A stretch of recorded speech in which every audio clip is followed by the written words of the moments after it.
Chapter 14. We pulled ourselves up onto the stage. "Go say something into the microphone while I check out his stuff again," Sam told me.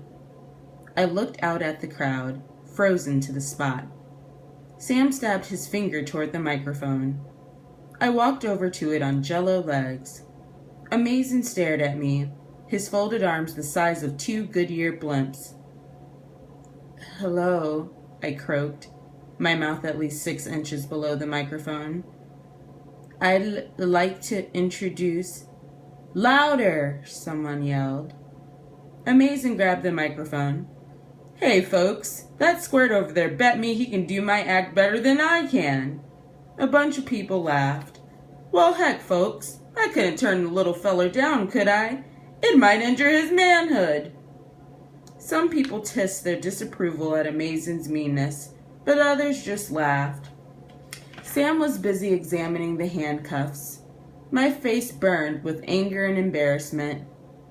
"Hey, if any of you want to place a friendly wager on Teeny Tim over there, I got you covered," Amazin crowed. "I'll bet on you, Eddie," a girl yelled. Amazin's eyes scanned the crowd, lighting on a guy in a University of Tennessee jacket. "Hey, Billy, hold the bets until I win, buddy." "Sure thing," Billy said. He pulled a bill out of his wallet. "But my money's on the kid. For 10. The crowd oohed their surprise. "Mine too," another guy said, handing some money to Billy. "You good for this, Eddie?" Eddie scowled. "I got it covered. I just hate to see you throwing your money away." More and more people bet, a lot of them on Sam, which made Amazin madder and madder. "I haven't got all night, kid," Amazin snapped irritably. "Let's see your dumb little show." Sam stopped examining the props. "Fine, as soon as I see dumb big you leave the stage." The crowd laughed. Amazin jumped down into the crowd. "Everything okay?" I whispered to Sam. "K.O. What if I can't pick the lock or get in the box, Sam?" He smiled at me. "I believe in you, Deed." I nodded, too scared to speak. Sam went to the microphone. He stood on his tiptoes, then finally bent it down level with his mouth. "Ladies and gentlemen," his voice boomed, "I am the great Sam Deany. Pay no attention to those who pretend to do the great Houdini's most famous escape. I, the great Sam Deany, and my assistant, my partner, the one and only Dee Demento, will show you how it's really done. And now we present the real metamorphosis." I bent down and punched the on button on the tape player. Amazin's teeny music filled the air. Sam opened the trunk and stepped inside. I clicked the handcuffs on him. He lay down, curled up. "Deed," he called as I was about to close the lid. "What?" "Remember, we haven't got a lockpick for the handcuffs. You have to use a bobby pin." He pointed to my hair. "It is much harder to pick a lock with a bobby pin." I closed the lid and locked the padlock. Then, with every eye on me, I wound the ropes tightly around the trunk. Now what? The screen. I dragged it in front of the trunk. Then I clapped my hands 3 times, just the way Houdini and his wife used to do. I ran behind the screen to find that Sam had already escaped. Quickly, I reached for the bobby pin in my hair to pick his handcuffs. I jiggled the bobby pin in the lock, and it fell apart like butter. Now was the moment. I had to climb in the box. I stared at Sam, a single rivulet of sweat running down my forehead. His eyes held mine. He nodded. I got into the trunk. It was so dark and tiny. I couldn't breathe. "You'll be out in just a second," I told myself. Sam is running around the screen now. He'll clap his hands 3 times. Then he'll move the screen. He'll remove the ropes and unlock the padlock, and you'll get out. Just listen for him to clap his hands." "Hey, I bet the little kid's ticklish," I heard Amazing hoot to Sam from the other side of the screen. "Get your hands off of me," I heard Sam yell back. What was happening? Had Amazing jumped up on stage to wreck Sam's trick? But if Sam didn't finish the act, I'd never get out of the trunk. No, that was stupid. Of course I'd get out. "Hey, Eddie, take the handcuffs off the kid," I heard someone yell. My heart swelled with panic. "Nah, he's such a little Houdini. Let's see him do it himself," Amazing hooted. Amazing had handcuffed Sam. Sam can pick the handcuffs with a bobby pin, I reminded myself. And then I remembered. He didn't have the bobby pin because I had stuck it back in my hair. The panic began with a spark at the back of my neck. It caught, spreading like wildfire, blanketing me in sweat. Louder and louder, my heart beat, a deafening pounding in my ears. "Breathe," I ordered myself. "Keep breathing. In, out, in, out." I had to get out, or I would die. There was a way for me to do it too, but if I got out, the trick would be ruined, which would mean no one would give us any money, which would mean I'd never get to my brother's heart. I gulped hard, tasting my own sweat as it ran salty into my mouth. I couldn't give up. I wouldn't. Now it seemed the trunk was my coffin, just like David's coffin, and I couldn't breathe. I was drowning, sucking for air that didn't exist, buried alive as punishment for the awful, terrible thing I had done. "Breathe," I ordered myself.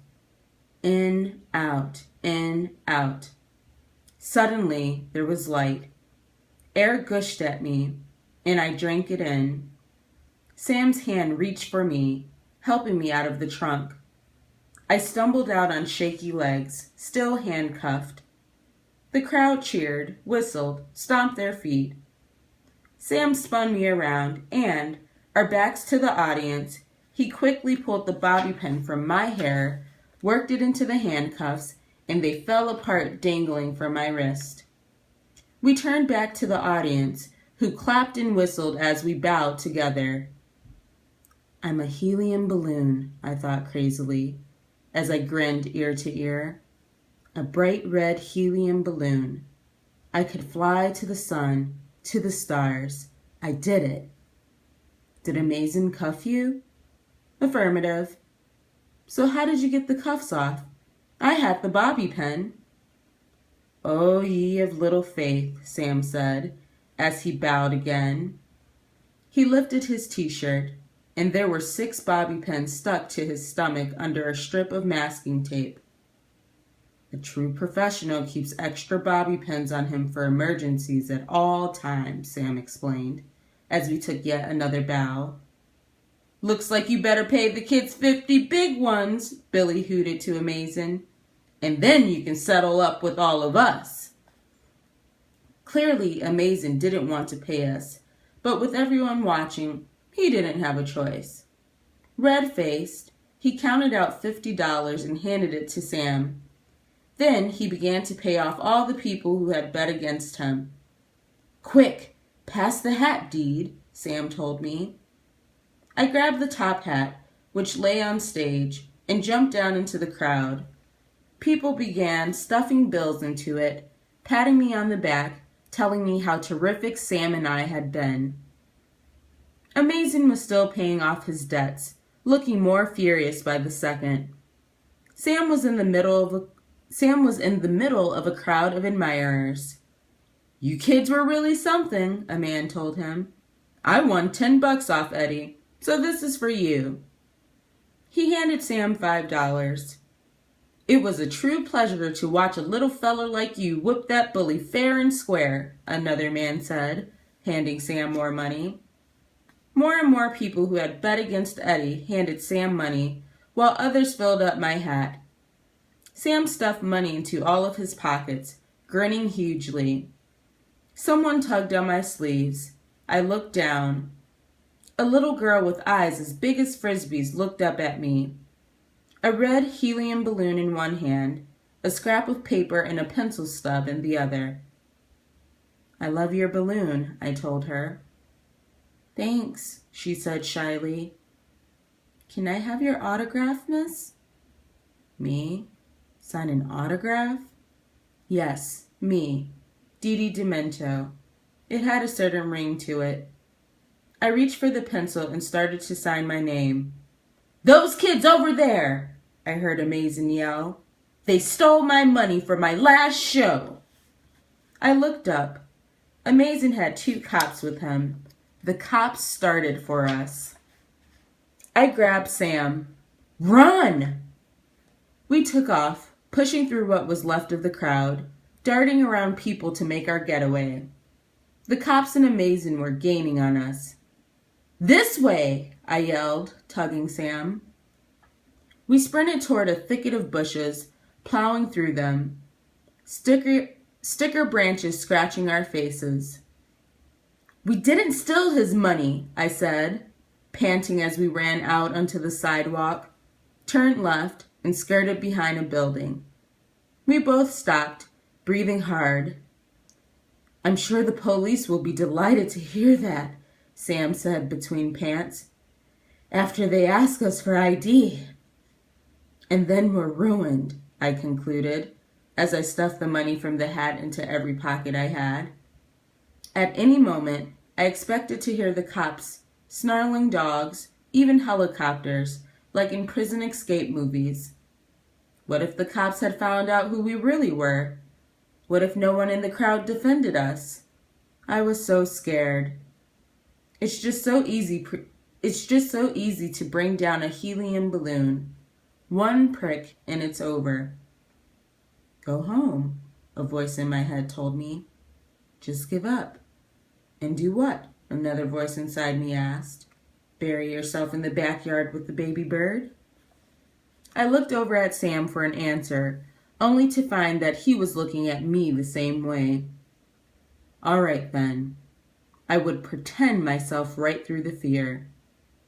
"Let me see what I can see," I told Sam. I rounded the corner, hugging my body to the building, then peeked around the other side. Amazin was gone, but the 2 cops were standing not 20 feet from me.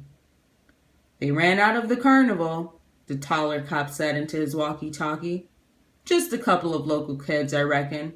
Over, say what? Eddie lost a bet to them? That's all? Yeah, I copy. That's a big 10-4. We're heading back, over and out." They turned around and walked away. I waited to make sure they were really gone. Then I hurried back to Sam. "Remember, we get 1 phone call," Sam said, his teeth chattering now that he cooled down. "And we don't say anything until we talk to our lawyer." I told him what I had heard. "Astonishing," Sam said. "They still don't know we're runaways. Adults can be amazingly inefficient. I suggest we get on the next bus, and wherever we end up, we'll catch another one to Miami." We skirted the carnival, which was beginning to shut down, and made our way back to the bus depot. As we approached, there were 2 completely different policemen standing just inside the front doors. I pulled Sam back. "If they weren't looking for us before, they are now," I whispered. "No way can we get on a bus." The cops spoke to each other. Then one began to walk toward the door. We sprinted back over to the carnival. Things were shutting down now. The games of chance were closed. Daisy the docile donkey was being led into a trailer hitched to a small truck. No music, no colored lights. Everything seemed to signal the end. Maybe it was the end. I was so tired. I sat on a bench. "Now what?" my teeth chattered. Sam sat next to me, shivering. "Being a fugitive is highly overrated." He closed his eyes. A woman in jeans walked over to the man who had just led the donkey into the trailer. Y'all heading out? The man nodded. Thought I might get to Valdosta, Georgia by morning. Got a gig there tomorrow afternoon. Step over here. I'll pay you, the woman said. He walked with her to a nearby bench where they sat and did business. I looked at Sam. His eyes were still closed. I nudged him hard. Sam! He opened his eyes. I think I've got a plan. Thrilling. Keeping my eye on the man and the woman on the bench, I grabbed Sam's hand and we snuck toward the donkey trailer. Daisy the docile donkey was tethered inside. She stared at us. The door hadn't been shut yet. Get in, I told Sam. You're not serious. The woman stood up. So did the man. They shook hands. The man was walking toward us. I pushed Sam into Daisy's trailer. We scrambled to the back, burying ourselves under the smelly hay, as far from Daisy as we could get, which wasn't very far. Okay, Daisy girl, we're hitting the road, the man said, as he slammed the door of the trailer shut. Slowly, I peeked out of the straw. I spit some of it out of my mouth. Sam's head peeked up too. Odd slants of light seeped in through the boards of the door. The truck started up. Daisy whisked her tail practically in our faces. We were both too petrified to speak or to move. The trailer pulled out of the fair and onto the streets of Clarksville. Nice, Daisy, I crooned, my voice shaking with fear. Sweet Daisy. We waited. Daisy's tail swished again. She didn't seem to mind us. This might work, Sam said. I relaxed a little. We traveled in silence for another 5 minutes. Daisy was as docile as her name. This is most excellent, Sam decided, as we both relaxed some more. We're going to some place called Valdosta. Geography was never my strong suit, Sam yawned. He closed his eyes. It's in Georgia somewhere. I rubbed my arms. No one will be looking for us in Georgia. Sam's eyes sprang open. Did you ever tell Enid where we're going? Where we were going? I thought a minute. I think I said that Granny lives near Disney World. Disney World? I nodded. I guess it was stupid, but... Deed, you are a genius. I am? It's so perfect. Don't you see that's where everyone's going to look for us? 2 kids, best friends, one is unbelievably depressed, so they use their piggy bank money and Hanukkah geld to take a bus from Wisconsin to Disney World. I made a face. Who'd believe that? Adults, Sam said. It's how their minds work. We traveled in silence for a while. Deed? Remember what I told you on the Ferris wheel about feeling like a coward? I don't feel like such a coward anymore. I could almost feel Sam smiling in the dark. Me neither, I said. I got in the box. I always knew you could, Deed. Yeah, but now I know I can. The moving trailer began to lull me to sleep, despite how cold it was.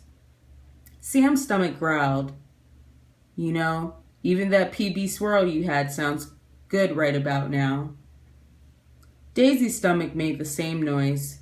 She swished her tail again, harder, and kicked out a hind leg. Donkeys don't eat people, do they, Sam? Only if they're really, really hungry. I eyed Daisy nervously. Let's hope Daisy ate dinner then. Sam looked directly up at Daisy's hind leg. Deed, he said, let's hope she didn't.